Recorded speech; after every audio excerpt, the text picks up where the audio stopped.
Olá, você está ouvindo o Pudim, o podcast unificado de diálogos multidisciplinares da UTF-PR. Esse episódio será dividido em 3 blocos. No primeiro bloco, teremos como convidado o professor Fábio Faverzani. Ele comentará sobre algumas reinterpretações do imperador Nero, incluindo algumas correlações que foram feitas com o governo Bolsonaro. No segundo bloco, teremos como convidados o Lucas Abriomari e a Esther Pereira de Almeida Santos. Eles conversarão um pouco conosco sobre as rupturas ou continuidades do governo Bolsonaro em relação à política externa. Por fim, teremos um terceiro bloco, que será uma conversa entre os convidados do episódio. Eu sou a Nath Maia e quem vai mediar comigo esse bate-papo é o Aleph Testa. Iniciaremos com o professor Fábio Faverzani. Ele é professor de História Antiga da Universidade Federal de Ouro Preto, possui graduação em História pela Universidade de São Paulo, mestrado e doutorado pela mesma instituição, pós-doutorado pela University of Oxford e University of St. Andrews.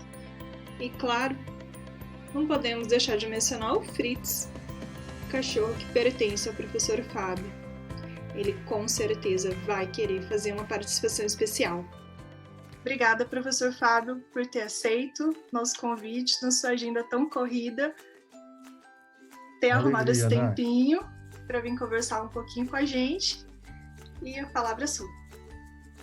Obrigado, Nath. Muito bom estar aqui com você e também com os colegas.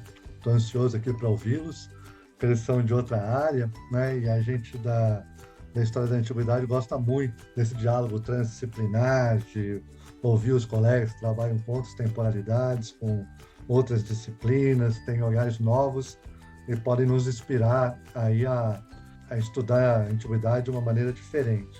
E aí agradecer também o convite, porque você me chamou para falar do meu assunto favorito, né, que é o imperador Nero, que é um personagem, ao mesmo tempo que é uma figura histórica e que vem de um passado aparentemente distante. Então, acho que a primeira coisa para a gente conversar sobre Nero é tentar chamar a atenção que nós temos muitos Neros, né? Muitos Neros. Né? Resumidamente, a gente teria um Nero, vamos chamar assim, original. Esse Nero que governou Roma entre 54 e 68 depois de Cristo, que foi imperador desse grande império e coisa e tal. Eu quero dizer assim, inicialmente, que a esse imperador, esse presumidamente original, a gente não tem mais acesso, né? Ou seja, o passado passou, ele não existe mais. A gente tem acesso ao passado só através de fontes, através de evidências que vão sendo produzidas ao longo do tempo. Algumas evidências são da própria época do imperador Nero, foram produzidas durante o período de vida dele, e outras evidências que a gente utiliza muito foram produzidas depois que ele já tinha morrido, e são representações desse passado mais ou menos recente. Então, as principais fontes que a gente tem para estudar Nero, são as fontes mais utilizadas, é o historiador Tácito, sobretudo sua obra Os Anais, que foi produzida bastante tempo depois que Nero já estava morto, já ali no início do século II. Então, Nero cometeu suicídio em 68 depois de Cristo, e Tácito escreveu em algum momento ali no início do século II a parte referente a Nero nos Anais. O outro é um biógrafo praticamente contemporâneo de Tácito, que chama Suetônio. Escreveu uma obra muito conhecida, A Vida dos 12 Césares, muito influente.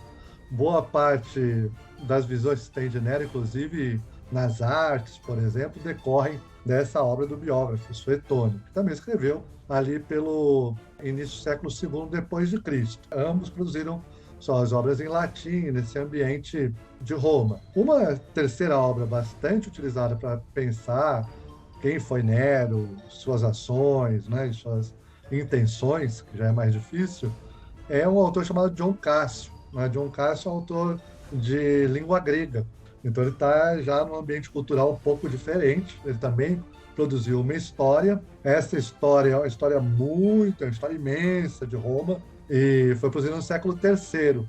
Uma coisa curiosa, já para ver como isso é complicado, é que o John Cassio que a gente tem não é a obra do John Cassio. Na verdade, é um resumo, né?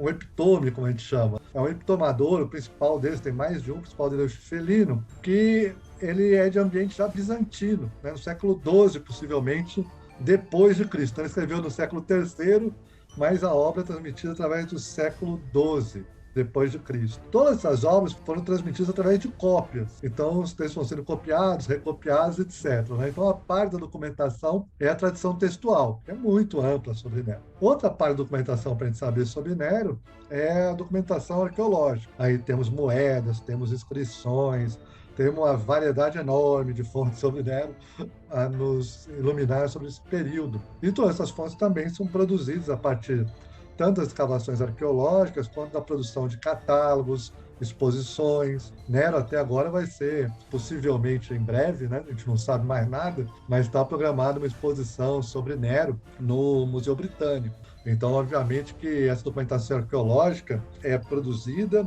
em tempos posteriores ao que ela foi depositada no solo ou em lugares diferentes. E essa documentação, então, ela é relida e é apresentada através de esforços de diferentes pesquisadores, diferentes estudiosos que fazem exibições em museus, exposições, fazem catálogos, etc. Então, toda essa documentação, isso que eu quero deixar claro, espero que esteja ficando, sobre Nero, ela é múltipla, ela é muito variada, foi sendo transmitida e reinterpretada ao longo do tempo. Então, é uma documentação bastante complexa. Não bastasse isso, né, para a gente pensar esses diversos Neros, cada um desses documentos traz um elemento para a gente pensar a existência de Nero, uma forma de abordar. Não bastasse tudo isso, a gente ainda tem as diversas interpretações que foram produzidas sobre esses documentos. Então, ao longo do tempo, diferentes interpretações foram geradas. E cada contexto gera novas perguntas sobre esse Nero. Então, a gente tem um número de Neros que é praticamente infinito. A gente não tem acesso, como muita gente pensa, que historiadores descobrem a história, desvela a história, uma história única e verdadeira. Não é bem isso que a gente faz. O que a gente produz são interpretações sobre o passado a partir de vestígios que foram produzidos em diversas épocas desse passado e a partir de tradições que produziram a partir desses indícios, desses vestígios, fazendo perguntas novas, perguntas diferentes, etc.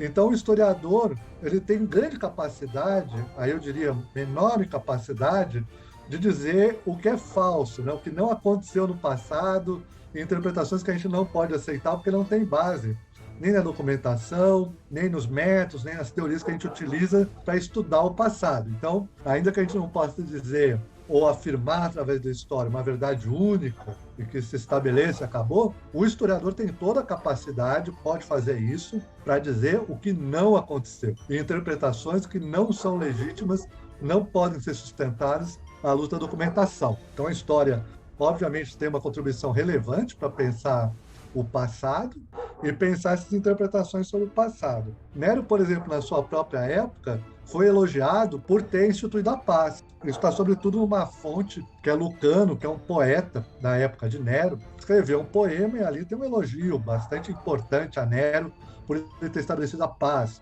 por ele ter até uma certa aversão pela glória militar, pela busca insana dessa glória militar, da guerra permanente, do morticínio, etc., e que Nero seria avesso a isso tudo e, portanto, seria um imperador da paz. E isso seria um motivo de elogio. Veja que na mesma época ainda, como Nero está envolvido, ainda que indiretamente, com a guerra que é movida na Palestina contra a rebelião dos judeus, que deu origem depois à destruição do templo e à diáspora judaica, que é um evento fundamental, Nero é atacado em certas tradições judaicas justamente pelo contrário, por ser um militar. E isso acabou sendo transportado para uma outra fonte, que são os oráculos sibilinos, que dizem, inclusive, que Nero não teria morrido, que ele teria se refugiado no Império Parto, o império que fica ali na região do Irã, do Iraque atual, né, sobretudo, e que ele voltaria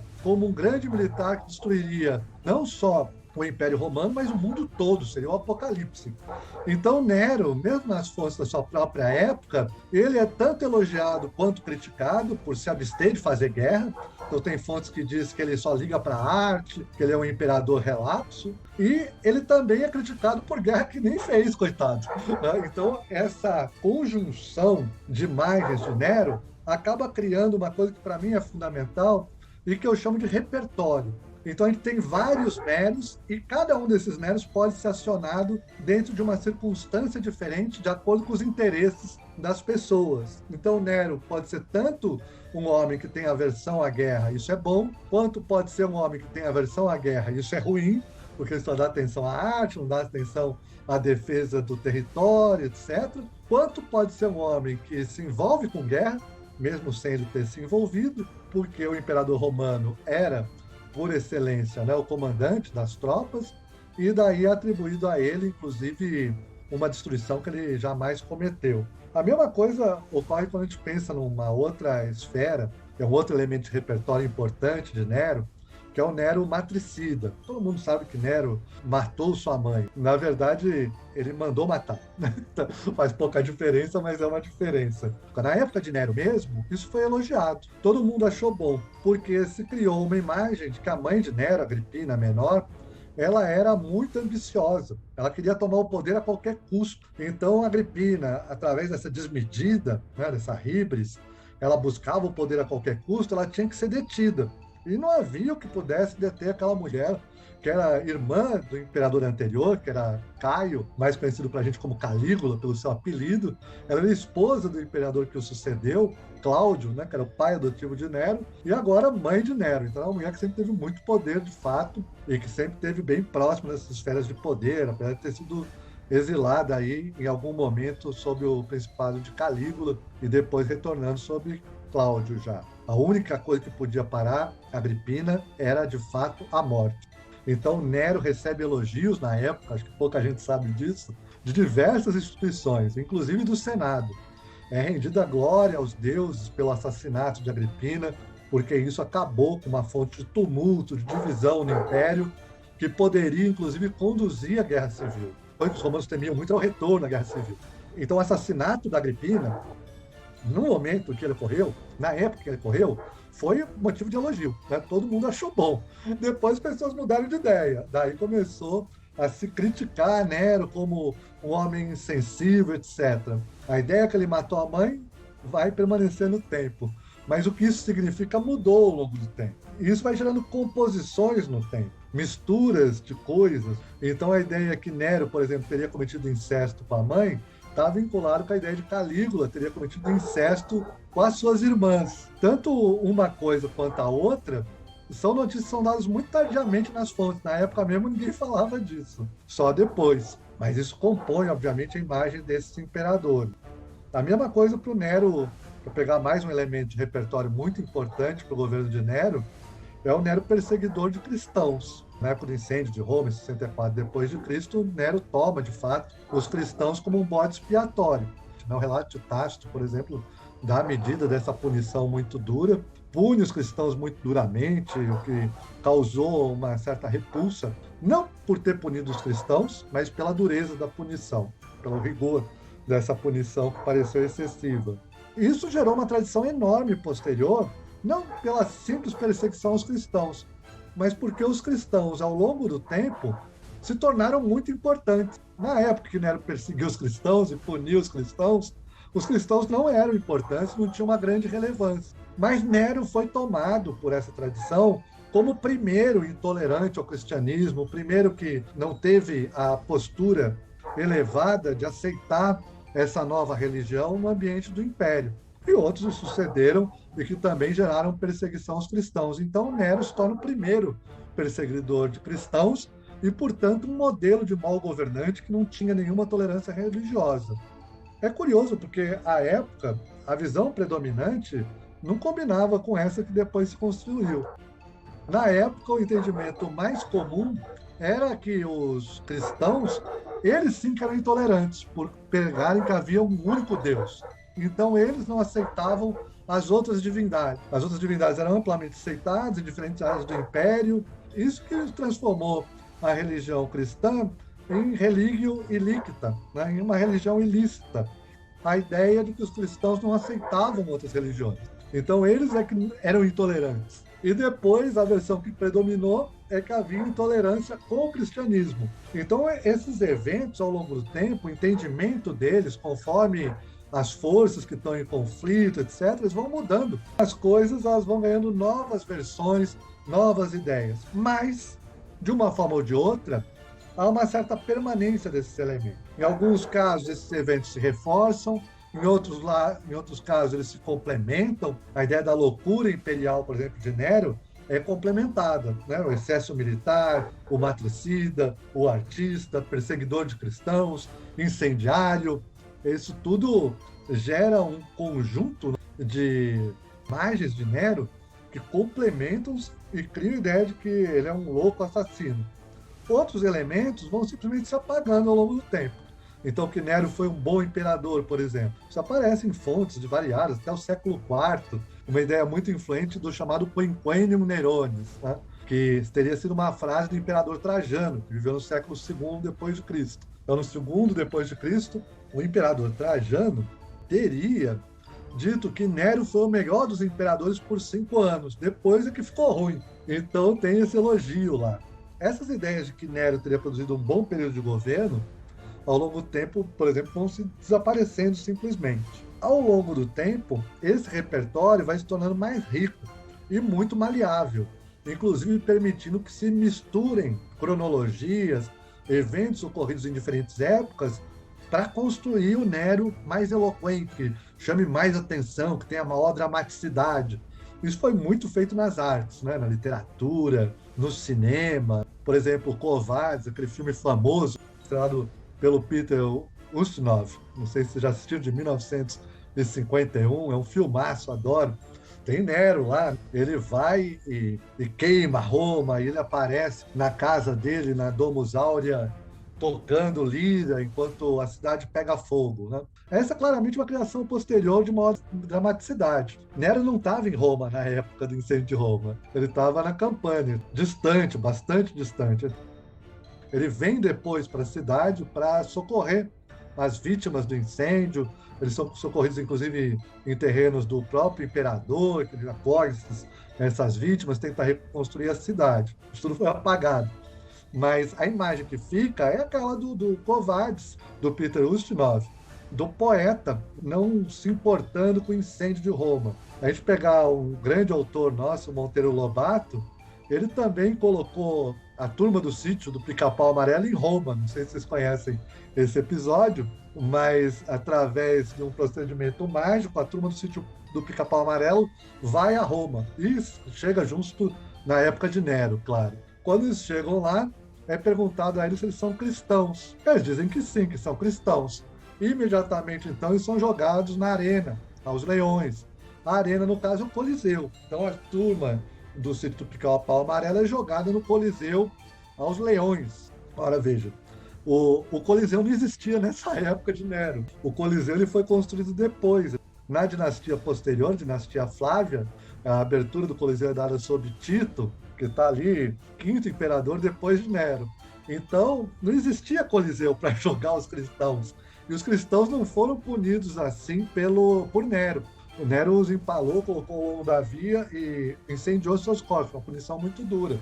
Mas não jogou no anfiteatro para os leões. Mas é claro que para a noção de perseguição aos cristãos posterior, a visão mais comum é essa, de jogar aos leões. Então, é óbvio que Monteiro Lobato, quando criou essa imagem de Nero perseguidor dos cristãos, ele colocou em cena o Coliseu que não existia e uma punição que Nero não deu. Então, esse repertório ele se reconstrói e produz elementos novos. E é nesse sentido que entra o personagem Bolsonaro, né? Ou seja, obviamente que essa palavra, né, esse nome novo que se dá, que é pejorativo, é um ataque ao presidente da República, o Bolsonaro, associando ele a Nero.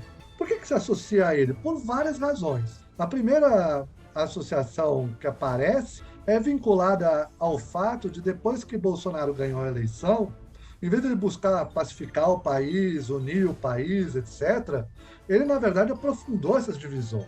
aprofundou conflitos, atacou seus opositores de forma bastante dura, teve a sensibilidade de um estadista. E daí começou a se comparar Bolsonaro com Nero, por quê? Porque ele estava colocando fogo no Brasil. Óbvio que Nero não colocou fogo no Brasil, né? Nem teria essa condição. Mas o pobre do Nero, então, foi associado a Bolsonaro por essa ideia de um mau estadista que, em vez de pacificar, incendia as coisas. Então, vocês pegarem a revista Der Spiegel, a revista alemã, Der Spiegel, fez uma entrevista com Lula, em 24 de maio de 2019, que o título é Bolsonaro é como Nero. Ele incendeia o país inteiro. Uma coisa curiosa, né? Coitado do meu amigo Nero. Ele, então, é associado por um incêndio abstrato, não é um incêndio concreto. Depois disso, vou chamar a atenção aqui para outra publicação que trouxe associação entre Bolsonaro e Nero, que saiu no blog Conversa Fiada. Nesse blog, essa publicação de 22 de dezembro de 2019, se diz Bolsonaro é um Nero. Mas a crítica aí era a Nero estar destruindo as empresas no Brasil, né, por causa do lavajatismo, particularmente por causa da Odebrecht. Então a ideia de que as indústrias, o país estava se industrializando e havia uma perseguição a grandes empresas nacionais. Para ilustrar esse blog, eles colocam uma imagem do Nero no cartaz do Quo Vadis, né? Então eles usam o cartaz do filme, que é muito conhecido, que tem Nero, e colocam o Bolsonaro lá tocando lira enquanto o país é destruído. Depois disso, aí teve um outro episódio que é bem interessante para essa utilização e aproximação de Bolsonaro com Nero, que é o incêndio da Amazônia e do Pantanal. Esse incêndio que foi negado sistematicamente pelo presidente, o país pegando fogo, ele falando que não era nada disso, que fogo, não estou vendo fogo nenhum. E para ajudar ainda, a metáfora que se produziu com o incêndio se tornou mais intensa na medida que Bolsonaro começou a colocar a culpa no incêndio nas ONGs e até num ator como Leonardo DiCaprio. Então essa coisa um pouco louca, né, um pouco insana, de fato, associou Bolsonaro com a loucura de Nero, né, com o incêndio e com a ideia de punir inocentes, os cristãos, ou o Leonardo DiCaprio, e a ONG, né, as ONGs que seriam as falsas culpadas pelo incêndio da Amazônia e do Pantanal, como representantes de ONGs estivessem produzindo toda aquela desgraça que nós testemunhamos.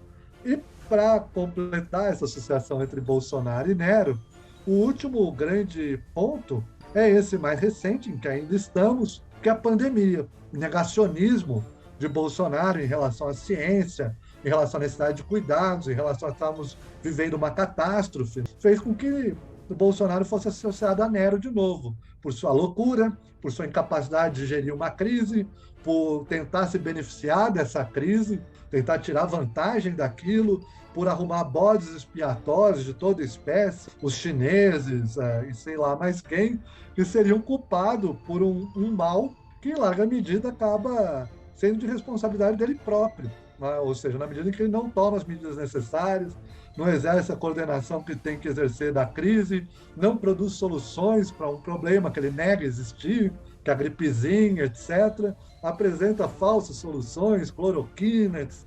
Isso tudo deu margem a ele ser associado com o Bolsonaro epidêmico, né? O Bolsonaro da epidemia. Então ele está querendo destruir tudo, falta empatia, e daí eu não sou coveiro e tudo isso. Então ele está associado também a essa ideia epidêmica. Daí tem uma capa, né, da The Economist, que saiu em 26 de março agora de 2020, que fala, né, que o Bolsonaro toca a lira enquanto a pandemia explode. É engraçado que nessas associações não é só para nossa época, é importante destacar isso, não é só Bolsonaro que foi associado a Nero. O Donald Trump também foi associado a Nero por razões semelhantes, e os instrumentos que se colocam na mão desses homens têm muito a ver com as tradições culturais. Então, Trump, por exemplo, foi representado mais de uma vez tocando um violino, que é uma impossibilidade, né, para Nero tocar um violino, porque não havia esse instrumento na antiguidade, na criação da modernidade. As imagens vão se compondo. Acho que isso é muito importante para o meu argumento. Esse Nero que a gente trata, o Nero que a gente estuda e o Nero que as pessoas em geral conhecem, não é lá, voltando para aquele início, o Nero do século I depois de Cristo. Não é um legado que vem desde a antiguidade até nós, como muitos pensam. Não é algo que veio da antiguidade e chega até nós diretamente. Esse Nero que chega até nós chega através de uma tradição, então, de interpretações, reinterpretações, leituras, releituras. São muitos Neros que a gente pode acionar, reconstruir e inventar outros novos. O Bolsonaro é um elemento interessante para a análise do historiador, porque ele é um laboratório interessante para pensar essas questões. Será que nós somos fruto de um legado, de uma tradição, como alguns dizem, da cultura ocidental, que chega até nós, que somos receptores? Nós seríamos pessoas que fazem essa recepção da antiguidade passivamente, como tivesse um emissor lá na antiguidade, e nós aqui somos receptores? Parece claramente não. Ou seja, nós é que buscamos esse passado, nós que elegemos esse passado para chamar de nosso. E esse passado é múltiplo, porque ao mesmo tempo que ele está em fontes do século I, como eu mencionei, Lucano, fontes do século II, como Tácito, Suetônio, fontes do século IV, né, como aí Aurélio Victor, Epitão de Caesaribus, filmes que foram produzidos, como mencionei, Covardes, literatura, como Monteiro Lobato, ou artigo que eu escrevi sobre o tema, eu cito também Machado de Assis. Na música, na ópera, a gente tem várias peças operísticas que trazem Nero, que é um espetáculo teatral multiartístico, de múltiplas linguagens. Então, ele está em vários momentos e se refere, a meu ver, não a um passado único, mas a vários passados. Os vários passados são relidos e recombinados. E mais do que isso, a gente não faz simplesmente um certo uso do passado. Cada vez que a gente pensa sobre o passado, para fazer isso, a gente repensa o presente. Cada vez que a gente se apropria de um Nero, a gente reformata, né, para usar uma palavra que está na moda, ou recombina as possibilidades de ler o presente. Então, de certa forma, ocorre o que eu qualifico, utilizando um termo que foi produzido por um grupo de estudos da Alemanha, para pensar os impérios modernos e os impérios antigos. Eu dou um novo uso para esse conceito, de um palavrão em grego, né? Alelopoiesis. Alelopoiesis é uma palavra nova, não tem na tradição grega clássica, é um neologismo. Alelopoiesis vem do grego de alelon, né? Mútuo, recíproco, e poiesis, que é construção, produção. A gente entende que o passado e o presente recebem essa forma de construção mútua. Não é o passado que determina o presente, nem é o presente que pode simplesmente manipular, transformar o passado do jeito que quiser e construir um passado totalmente novo.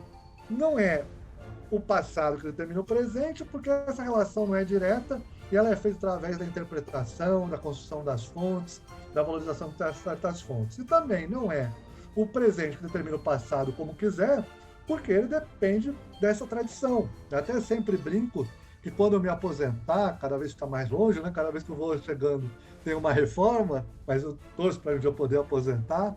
O último curso que eu vou dar é Nero era bonzinho, Nero foi um grande cara, Nero era ótimo, e demonstrando através das fontes, porque tem muitos elogios nas fontes a Nero, de que Nero foi o melhor governante do mundo. Óbvio que ninguém vai me levar a sério, ninguém vai acreditar em mim, porque a tradição diz o contrário, a tradição diz que Nero é um cara malvado, louco e doido de pedra. Ora, ele não era louco, principalmente porque a ideia de loucura tem uma historicidade, então o que a gente chama de louco, cada época é uma coisa, e ele não é responsável por uma série de atitudes ou ações que são atribuídas a ele. No entanto, a gente toma isso como certo, por quê? Porque se constitui uma tradição interpretativa que afirma isso dessa maneira.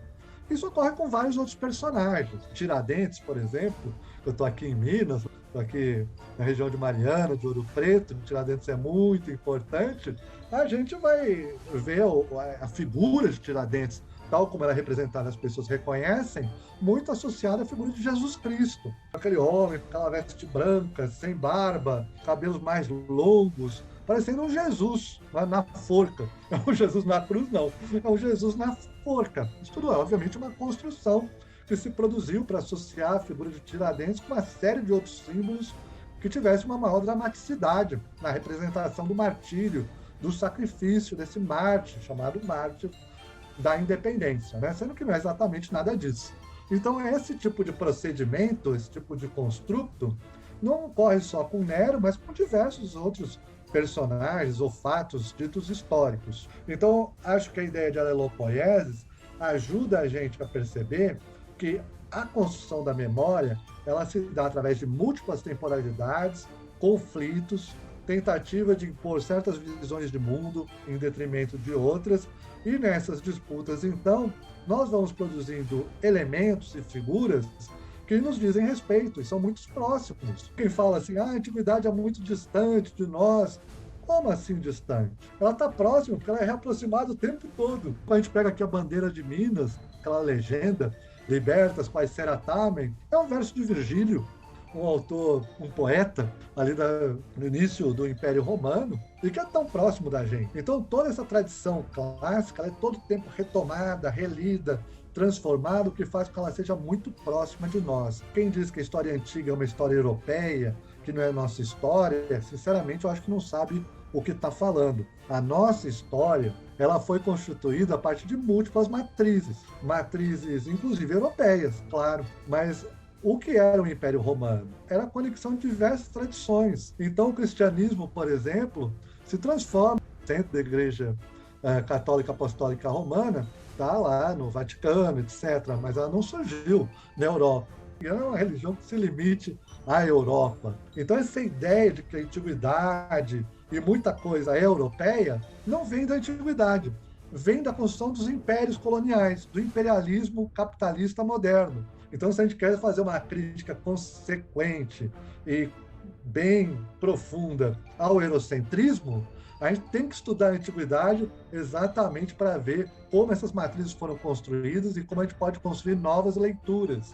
Não é simplesmente falando, a gente não vai mais estudar história antiga, não vai mais estudar essas coisas, vamos estudar só a história local, só a nossa história aqui, etc. Como se fosse possível num mundo globalizado, com tantas interconexões. Por que Nero é tão potente para criticar Bolsonaro, para concluir e finalizar aqui? Porque Bolsonaro não é uma figura conhecida do mundo todo, Nero é. Então, quando você quer falar que Bolsonaro é alguém que é um tirano, que é um louco, governa mal, comete abusos, não consegue lidar com crise, acaba botando fogo no país, destruindo o país todo, se você falar o nome de Bolsonaro, dificilmente as pessoas vão ter uma imagem bem completa. Ou seja, isso não faz sentido para um público, por exemplo, como Der Spiegel, ou The Economist, ou outro público internacional. Nero faz. Nero é uma figura mundial. Nero todo mundo conhece. Então, se a gente quiser dialogar com o mundo, a gente tem que fazer nossa história estar interconectada com essas histórias outras, de outras partes do mundo. Essas histórias que todo mundo discute, como fez Machado de Assis, como fez Monteiro Lobato e como fizeram outros grandes autores da nossa tradição cultural. Eles produziram algo que tinha um conteúdo local, que tinha, obviamente, esses elementos da seu próprio lugar, mas que se comunicava e não era avesso a outras tradições com as quais eles dialogaram. Então, acho que a gente produzir uma história, ela tem que pensar essas múltiplas temporalidades, essas múltiplas tradições, ser uma história voltada concretamente e efetivamente para a diversidade, escapando aos perigos, né, que já foi alertado pela grande escritora nigeriana, né, diz que é o perigo da história única. Seja qual for ela, é ruim, ela é perigosa, porque ela não abre espaço para as múltiplas visões, para a comunicação com outros povos, com outras culturas, e que permita aqui dentro também, porque quando a gente pensa no Brasil, é um país de dimensões continentais, multicultural, e que o colonialismo interno come show. Então, quando a gente pensa assim, não vamos estudar história antiga, só vamos estudar história do Brasil. Mas qual Brasil? Esse é um grande problema. Está cheio de colonialismos internos. Então, a história do Brasil, ela também é uma história de dominação, de imposição, também é uma história etnocentrada, em muitos casos, de tal sorte que a história de Minas, aqui, em algum momento, é a história do Brasil. A história de Pernambuco, em algum momento, é a história do Brasil. A história do Rio de Janeiro, em algum momento, é a história do Brasil. Mas a história do Mato Grosso, por exemplo, raramente é vista como uma história do Brasil, uma história local. Então a gente tem que perceber que esses elementos de dominação, de colonialismo, também estão entre nós, eles não vêm só de fora, não. Então a gente precisa de uma história mais diversa, uma história plural, que dialogue com diversos públicos, dialogue com diversas culturas e que a gente estude muitas histórias, né? Eu acho que a lelopoiese e pensar essa tradição clássica permite isso, por isso que me apaixona tanto esse tema. Então desculpem aí alongar, falar demais, tal, mas é uma coisa que eu acho que vale a pena a gente discutir e construir um debate público da onde vêm essas tradições, como criticá-las, transformá-las para essa sociedade que a gente quer, que seja plural, diversa, em que muitas vozes possam comparecer. Obrigado, então, mais uma vez pelo convite e fico aí aberto para a escuta, para a gente dialogar sobre esses temas. Obrigado. Obrigado, professor Fábio, por ter elucidado essa temática para a gente de uma forma tão eloquente. Eu fiquei fascinado enquanto estava escutando a sua fala. Gostaria muito de saber mais, inclusive de pesquisar nesse bloco. Então a gente viu essas relações e em quais pontos é certo ou não fazer essas comparações do governo Bolsonaro com a figura histórica que foi Nero. E no próximo bloco, então, nós teremos o Lucas e a Esther, que vão comentar um pouco de até que ponto nas relações internacionais o governo Bolsonaro é ou não incendiário.